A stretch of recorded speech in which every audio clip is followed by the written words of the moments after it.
Myanmar সামরিক বাহিনীর সঙ্গে লড়াইয়ের কারণে দেশটির পশ্চিমাঞ্চলীয় প্রদেশ রাখাইনের সীমান্ত শহর মংডুর বাসিন্দাদের শহর ছেড়ে নিরাপদ কোনো স্থানে আশ্রয় নেওয়ার আহ্বান জানিয়েছেন রাখাইন ভিত্তিক সশস্ত্র রাজনৈতিক গোষ্ঠী আরাকান আর্মির রাজনৈতিক শাখা ইউনাইটেড লীগ অব আরাকান। সোমবার 17 জুন মংডুর বাসিন্দাদের উদ্দেশ্যে দেওয়া এক বার্তায় ইউনাইটেড লীগ অব আরাকানের পক্ষ থেকে বলা হয়, সামনের দিনগুলোতে মংডু শহরের পরিস্থিতি অস্থিতিশীল হয়ে উঠতে পারে, তাই শহরবাসীকে আপাতত নিরাপদ কোনো স্থানে সরে যাওয়ার অনুরোধ জানানো হচ্ছে। থাইল্যান্ড ভিত্তিক বার্মিজ সংবাদ মাধ্যম ইরাবতীর এক প্রতিবেদনে এই তথ্য জানানো হয়েছে। মংডু বাংলাদেশ মিয়ানমার সীমান্তবর্তী শহর। দুই দেশের ভূখণ্ডকে বিভক্ত করেছে যে নাফ নদ, সেই নদের এক তীরে বাংলাদেশের টেকনাফ, অপর তীরে মংডুর অবস্থান। রাখাইনের অন্যতম বাণিজ্যিক কেন্দ্রটি এই শহরটি।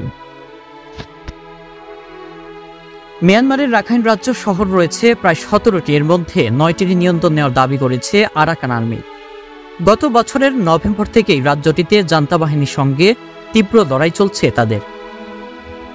পার্শ্ববর্তী চীন রাজ্যের পালেতে হওয়া শহরের নিয়ন্ত্রণ নেওয়ার দাবি করেছে জাতিগত গোষ্ঠীটি।